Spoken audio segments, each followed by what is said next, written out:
當我哋想用英文表達我想做一件事，我哋應該用 I want to 加一個基本形態動詞。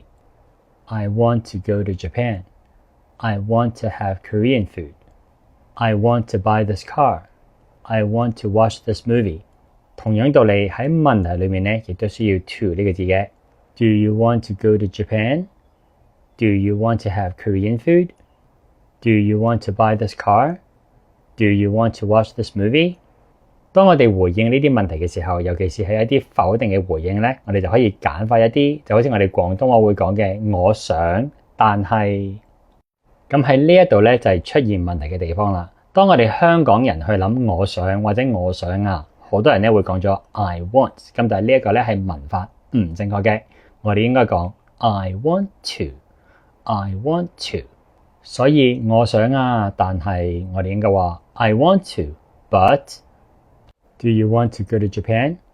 I want to, but I can't take time off from work. Do you want to have Korean food? I want to, but my stomach isn't feeling so well. Do you want to buy this car? I want to, but it's out of my price range. Do you want to watch this movie? I want to, but it's sold out everywhere. 問下大家，如果我問你 Do you want to share a dessert? 去問你想唔想同我一齊食一份甜品？如果你要拒絕我嘅，你會點樣講？學到新嘢記住幫手 comment、like 同埋 share。想揾私營英文補習老師呢，就歡迎私信我。想支持我繼續拍片或者想輕鬆地揾翻啲過去拍過嘅題材呢，就歡迎訂閱我嘅 Patreon 平台。咁每個星期都會有會員專屬影片嘅。